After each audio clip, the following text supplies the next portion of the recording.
Dia, candidato Sidney Mello, o senhor abre seu plano de governo com a seguinte frase: não espero ser o representante da esperança, posto que esta é passível de frustrações. Espero ser a ferramenta do povo sul-mato-grossense no exercício das transformações necessárias. E coloca lá 12 itens que pretende atacar se for eleito governador. Vamos começar com as finanças públicas. Como enfrentar a dívida? Pois é, Marquinhos, a gente entende que a lógica do nosso orçamento hoje é uma lógica completamente perversa, né? Esse problema do Mato Grosso do Sul, e não é só do Mato Grosso do Sul, é de todos os estados da federação, da dívida pública, sangra o cofre e compromete efetivamente todas as políticas essenciais como saúde, educação, habitação. A maneira de enfrentar isso é, sem dúvida nenhuma, primeiro repactuando o pagamento dessa dívida. Ninguém pode falar de calote aqui, eu já disse antes, né? Nós temos responsabilidade, sabemos que um eventual calote vai comprometer ainda mais as finanças, porque a gente fica sem condição de alocar recursos de projetos especiais para o Estado. Mas, no entanto, é necessário fazer um debate muito franco com o governo federal na tentativa de salvar a capacidade financeira do Estado. Nós precisamos começar a destinar menos recursos para o pagamento da dívida e mais recursos para as áreas consideradas essenciais, como eu já disse antes. Enfrentar a dívida impera, em primeiro lugar, em fazer a boa política. Uma boa relação com a bancada federal para conseguir apertar o governo federal para repactuar essa dívida. Isso é necessário, urgente para Mato Grosso do Sul e para a maioria dos estados do país. E você falou aí, vamos apertar o governo federal. Parece-me que os estados não conseguem sobreviver sem o governo federal, né? E precisa realmente de uma grande parceria. Sim, precisa mesmo, Marquinhos. E precisa também ter capacidade de desenvolvimento de projeto. Isso é muito necessário. Veja que, por exemplo, na área da saúde, nós temos aí no relatório do CIMI, o Conselho Indigenista Missionário, relatório de 2013, um volume de recursos apresentado de 27 milhões para a saúde indígena. Mato Grosso do Sul tem a segunda maior a população indígena do país, a primeira em assassinato, diga-se de passagem, né? Estamos no primeiro lugar do ranking. E as condições de vida dessas populações originais são extremamente deficientes. 27 milhões foram destinados pelo governo federal num projeto específico para a saúde indígena. Apenas 300 mil conquistaram parte desses recursos, enfim, para desenvolvimento de programas de saúde, de saneamento, de instalação de unidades de atendimento da saúde das populações originais. Ou seja, o que faltou para melhorar a saúde indígena e aí, em consequência, até desafogar os hospitais de Dourados, de Campo Grande, que também atende essa população? Faltou capacidade técnica, elaboração de bom projeto para poder capitanear esses recursos que o governo federal disponibilizou e que os estados não usaram, entre eles Mato Grosso do Sul. Professor, uma das questões que envolve mais diretamente o estado de Mato Grosso do Sul, já que você falou aí na questão indígena, é exatamente o problema fundiário do índio, né, das nações indígenas de Mato Grosso do Sul. Uma solução apontada pelo governo federal, extra-constituição, foi exatamente a aquisição de terras, né, de produtores rurais, terras indígenas, né, para devolver, para ampliar as reservas indígenas. Qual é o pensamento, né, de ação do PSOL com relação à questão indígena, principalmente aqui no estado de Mato Grosso do Sul? Você acha que essas soluções indicadas são capazes de resolver o problema? Até são, mas elas dependem também de outras intervenções. Primeiro, o reconhecimento de fato do Estado de que o indígena também é cidadão. Não de que ele é um problema, como já foi dito por alguns governantes aí, que índio era problema da FUNAI. Índio é cidadão, não é problema de ninguém. Ele tem que ter atendimento também do Estado em todos os setores. A situação de se comprar a terra que já foi titulada pelo Estado para indenizar o produtor, parece-me ser uma alternativa que pode resolver em partes o problema. Mas primeiro é necessário reconhecer que esse cidadão tem direito à terra mesmo, que a gente tem que garantir a segurança dele quando a posse de terra é determinada, e a gente vê que não é isso que acontece. Nós temos que combater esse pensamento de formação de milícia que extermina, comete um verdadeiro genocídio da nação indígena no nosso estado. Temos que garantir a produção no campo, mas ela não pode ser garantida com base no sangue do indígena. É claro que o pagamento das terras tem que ser feito para quem nela produziu e para quem trouxe benfeitoria à terra. Mas esse pagamento também tem que ser feito de forma justa. A gente vê números absurdos colocados por alguns produtores quando se trata de indenização. Números que travam a negociação, Sérgio. O valor da terra é majorado até 10 vezes mais para que ele possa estar disponibilizando a terra que foi reconhecida como terra indígena para a nação original. Então a gente percebe que é um caminho, tem que ser feito, mas tem que ser feito com mais diálogo, com mais coerência e, sobretudo, com mais respeito aos direitos humanos, que é o que não acontece aqui. O indígena ele tem que ter a proteção, é garantida a ele a proteção pela Polícia Federal, é um caso da Federação, mas o governo do Estado também tem que garantir, através das suas polícias especiais, a mediação desse conflito, de modo a que não permita que as pessoas morram, sobretudo os mais fracos, né? Sendo dizimados aí porque não tem condição de enfrentar o homem armado e bem armado, que inclusive realiza leilões para financiar a milícia no campo. Na área de saúde, todos os candidatos, e em todas as eleições aqui no estado de Mato Grosso do Sul, o ponto nuclear, né, de todas as soluções indicadas, principalmente para a questão dos hospitais, é a regionalização dos hospitais. Acontece que a cada eleição todo mundo promete a mesma coisa, ganha, mas não se regionaliza o hospital no estado de Mato Grosso do Sul. Qual é o pensamento do pessoal também de regionalizar? E como é que como é que é possível fazer a promessa e cumprir a promessa? A questão da receita para a saúde também é importante citar aí, do orçamento também aplicado para a saúde. A gente discutiu, acho que na última oportunidade que nós tivemos aqui, o repasse dos os 12% para a saúde, se era um volume considerado como satisfatório. E não é satisfatório, apenas 12%. Né? 15% também não será, 30% também não será, enquanto não mudar a política de ponta da saúde. Nós entendemos que temos que, além de regionalizar, com a saúde municipalizada, nós temos que entender que o Estado tem um papel importantíssimo aí, de dar suporte a esses municípios, dentro das estruturas de saúde que já existem, para que eles possam dar um atendimento de média, alta complexidade, sobretudo onde a população é maior. O Estado precisa, além de regionalizar, ele tem que ampliar o atendimento do SUS em todas as regiões, para desafogar os grandes centros. E isso é possível, já existem estruturas que podem ser usadas para isso. O grave problema aí é a vontade política. Você foi muito feliz logo no início da sua fala, quando disse que a cada nova eleição a promessa fica no vazio, porque ninguém quer continuar o projeto do outro que pode dar certo.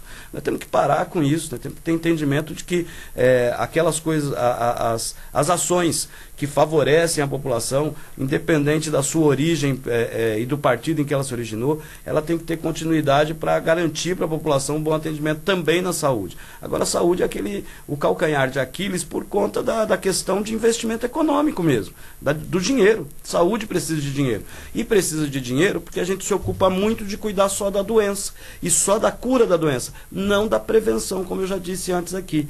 Então a gente entende que tem que descentralizar as ações de educação, de assistência social e de saúde para garantir um patamar mínimo de tranquilidade para atender o usuário no setor da saúde. É uma política transversalizada, que vai ter que operar na transversalidade. Não dá para pensar saúde sem pensar saneamento, não dá para pensar saúde sem pensar empregabilidade, duradoura, por sinal, não dá para pensar saúde sem pensar distribuição de renda. Tudo isso a gente tem que aliar para conseguir garantir uma saúde de qualidade para a população de Mato Grosso do Sul. Mais que descentralizar, mais do que apenas levar o SUS para todo o estado, é levar ele com qualidade, com equipamento e material humano. Hoje faltam médicos, Sérgio Cruz, você sabe disso. E não falta porque a gente não tenha médicos formados, mas porque eles não se sentem atraídos pelo setor público de saúde. Vão para a iniciativa privada, vão para outros estados. Nós não temos um plano de cargo, carreira e salário para esse setor. Precisa ter, para tornar ele atraente, ter mais mão de obra com capacidade e humanizado o suficiente para atender a população. Grosso modo, né, o que se percebe é que os estados, principalmente em nossa região sul do país, sudeste, centro-oeste e sul do país, é que os estados com maior índice de população, os demograficamente maiores, são também os melhores estados, né, em matéria de economia, em matéria de influência política, etc. Tal. O que você acha, por exemplo, dessa pequena população de Mato Grosso do Sul e que um governo do PSOL poderia fazer para aumentar essa população e aumentar o prestígio de Mato Grosso do Sul? Acho que aumentar o prestígio de Mato Grosso do Sul passa por diversificar também a nossa economia, nossa matriz econômica. Valorizar o que nós temos de muito forte aqui, que é o turismo, e que é discurso político de 2 em 2 anos, 4 em 4 anos. Mato Grosso do Sul não pode mais ser quintal de outros estados como São Paulo. Veja, a gente industrializa muito pouco do nosso produto natural. E trazemos esses produtos de fora. A nossa alta carga tributária impede que o Mato Grosso do Sul se desenvolva, que atraia indústrias, que faça a alocação de mão de obra de trabalho com qualificação profissional, que também não existe aqui, para transformar o Mato Grosso do Sul num estado ainda mais importante do que já é para a nação, para fazer com que ele seja um estado também considerado um dos estados mais importantes. É necessário que a gente atue muito forte nessa área da qualificação profissional, da redução da carga tributária, que é pesadíssima. Todo candidato está falando disso agora, mas é importante lembrar que todos eles tiveram mais de 20 anos para fazer isso e só majoraram essa carga tributária. É preciso destravar essa questão da carga tributária para destravar a industrialização também do estado, uma industrialização focada no respeito ao meio ambiente, e também a fazer um debate mais sério sobre a nossa indústria do turismo, provocar o turismo do estado como sendo o turismo principal do país. Nós temos aí uma concorrência desleal, com tanta beleza natural, somos um estado apagado no cenário do turismo e também muito caro para a prática do turismo, segundo quem vem de fora. Portanto, e é caro por conta da tributação, mais uma vez. Então a gente tem que alocar a economia de modo a que ela dê desenvolvimento, garantindo a indústria do turismo e a diversificação da matriz econômica. É uma forma de fazer o estado crescer, das pessoas permanecerem aqui, não se sentirem mais morando apenas no interior do Brasil, mas morando num dos estados mais pujantes da federação. Professor Sidney Mello, também está no seu plano de governo realizar um trabalho voltado para as mulheres. O que será feito nesta questão se eleito governador? Quando se fala da pauta de mulheres, o primeiro grande debate é a violência contra a mulher. E de fato é um assunto muito sério, mas não pode mais ser tratado como bijuteria eleitoral, como bijuteria de governo. Isso tem que ser levado a sério. E para se levar isso a sério passa, mais uma vez, pela revisão desse orçamento perverso, para garantir mão de obra, material humano para o desenvolvimento das delegacias de pronto atendimento da mulher, que funcione de 24 horas, evidentemente, né? Chovendo molhado dizer aqui do problema que a mulher enfrenta nos finais de semana, que é muito mais grave do que durante a semana, na violência praticada contra ela. Mas não podemos restringir também a atenção à mulher apenas essa questão de violência. O mercado de trabalho para a mulher. É notório, é sabido que a mulher recebe até 30% menos para desenvolver a mesma função que o homem.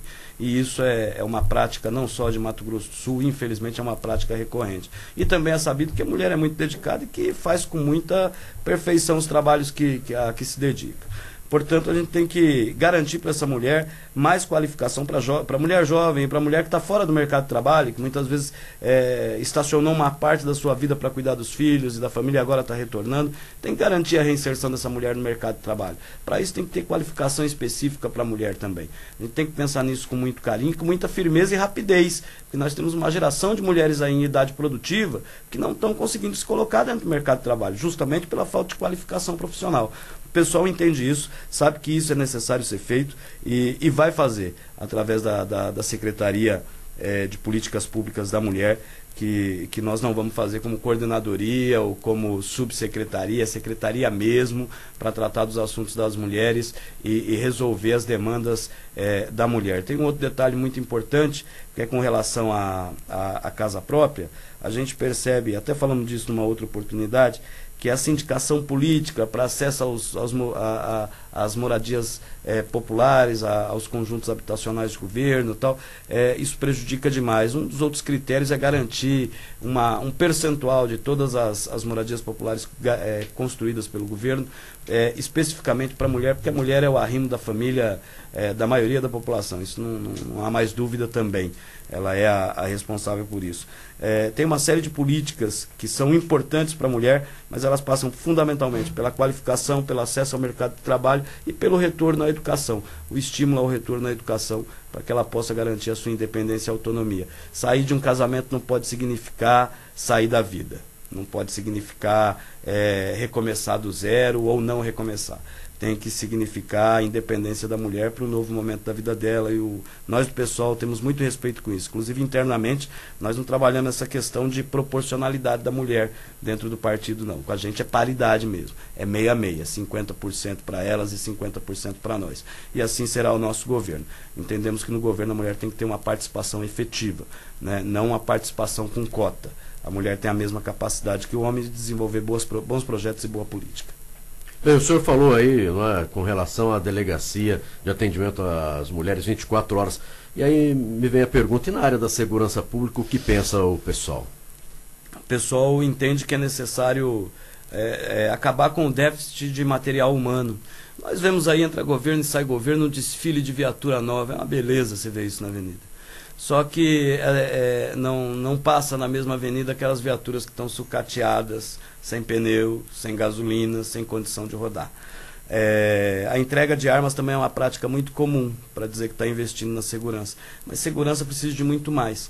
Qualificação do servidor público da segurança, o plano de cargos e carreira também para esse setor, para que também torne esse setor atraente e que faça com que o servidor se sinta à vontade e reconhecido para trabalhar. Um bom salário para o profissional da segurança é condição sine qua non para que ele faça isso em qualquer setor, mas também na segurança é condição fundamental para que ele desempenhe sua função com mais qualidade. E também dentro dessa vertente de qualificação profissional de segurança, é importante a gente citar que a gente precisa se preocupar com esse profissional da segurança pública, com uma qualificação que ele aprenda a se defender. Ele tem que ter respeito aos direitos humanos, mas ele também tem que sair cada vez mais seguro para o exercício do seu trabalho, né? Precisamos aumentar o efetivo. Não dá mais para permitir que equipes de delegados, agentes de polícia, cuidem de 3, 4 cidades ao mesmo tempo, porque é evidente que quando essa equipe estiver cuidando de uma cidade, tem 2, 3 abandonadas. E isso acontece muito no Estado ainda hoje. Nós temos uma falta de material humano que precisa ser suprido urgentemente. E via concurso. Nós vamos fazer isso com muita rapidez assim que a gente assumir o governo em 2015. Professor, como será a escola no governo, a escola pública no eventual governo do PSOL? No governo do PSOL, a escola pública ela vai ter o papel de formar cidadão, e um cidadão preparado, sobretudo, para o mundo, né? E também para o mercado de trabalho. A gente entende que muito está se falando da escola de tempo integral, e agora é lei, vai ter que ter mesmo, a gente tem que fazer, e é importante ter.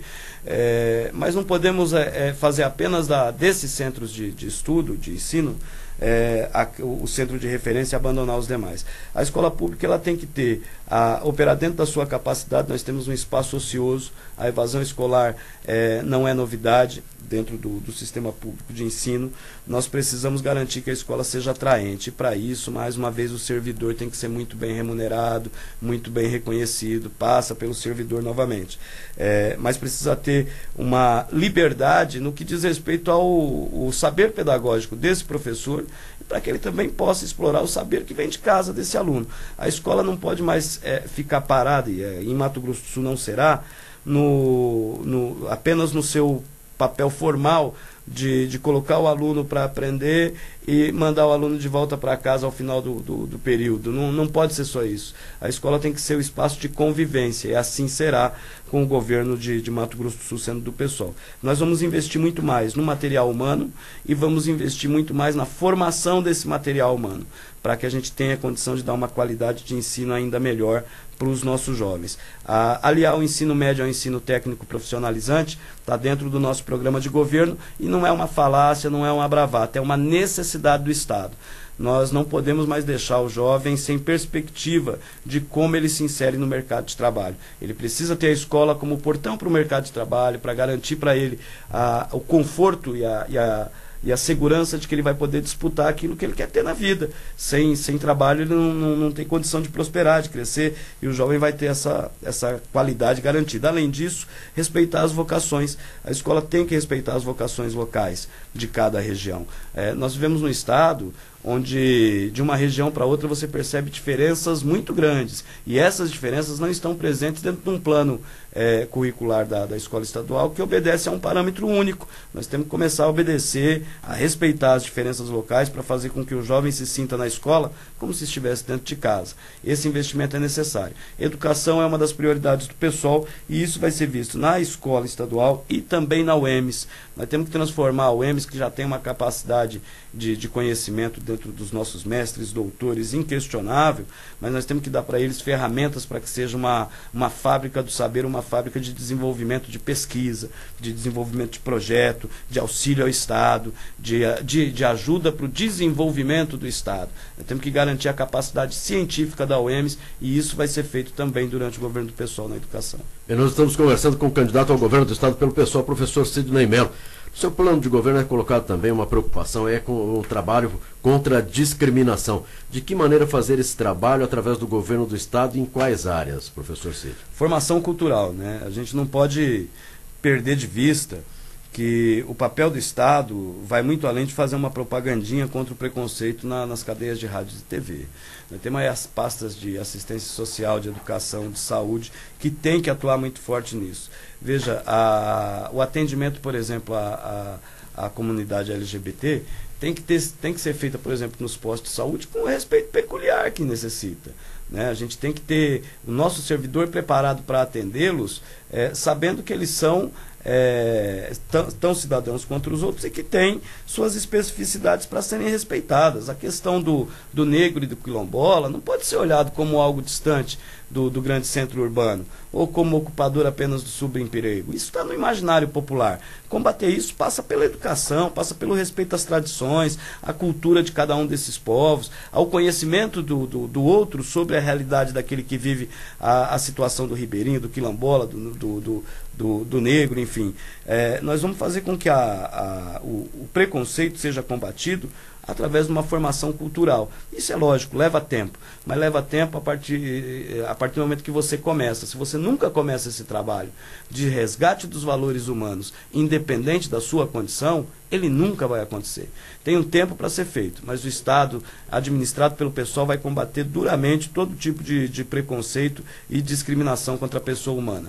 Isso vai ser feito e vamos usar de todas as leis que já existem para combater isso com muita firmeza e também de muita, mas muita paciência e muita criatividade para fazer com que a cultura, dentro da escola, dentro das manifestações culturais, também dê valor a isso que é o considerado diferente. Tudo aquilo que é diferente sofre preconceito. E a gente quer fazer com que o diferente seja reconhecido como igual. E para encerrarmos, com relação à reforma agrária e urbana.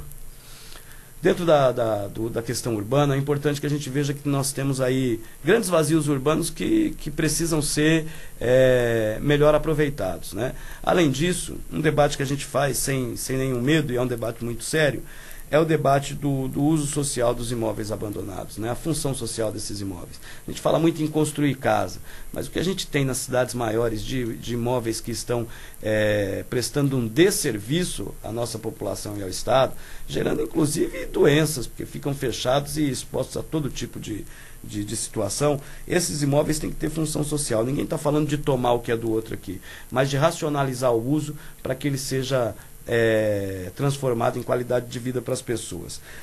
A reforma urbana passa, sobretudo, para a gente garantir também nos grandes centros investimentos para que a gente trabalhe a questão da mobilidade urbana.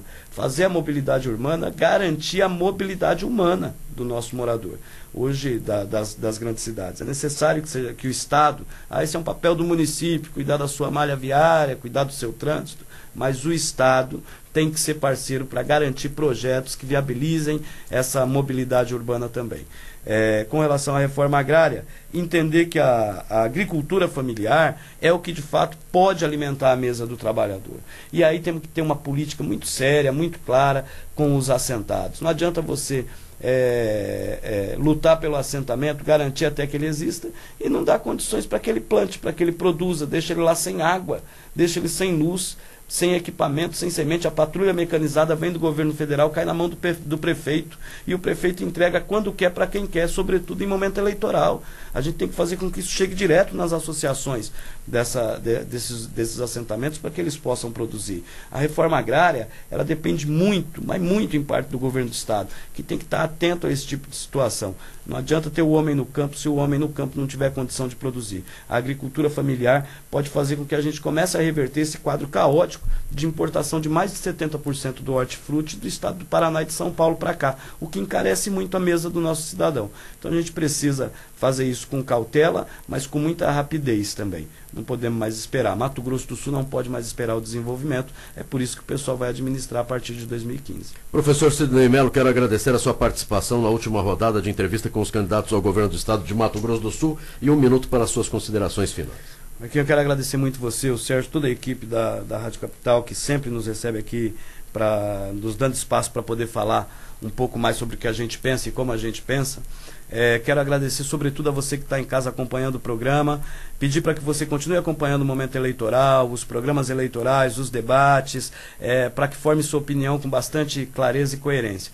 Quero dizer que não existe nenhum outro projeto diferente para administrar Mato Grosso do Sul que não seja o do PSOL. Todos os outros representam um projeto que há mais de 20 anos governa esse estado. Divididos agora em várias candidaturas, mas que, tenho certeza, se unem ali na frente para dividir o poder. Nós do PSOL queremos governar com o povo e por isso a gente pede com muita humildade o voto de todos vocês para o 50 governador, para o 500 senador e para os nossos deputados federais e estaduais espalhados pelo estado. Vamos fazer a boa política, vamos construir um estado que sirva para atender a toda a população de Mato Grosso do Sul.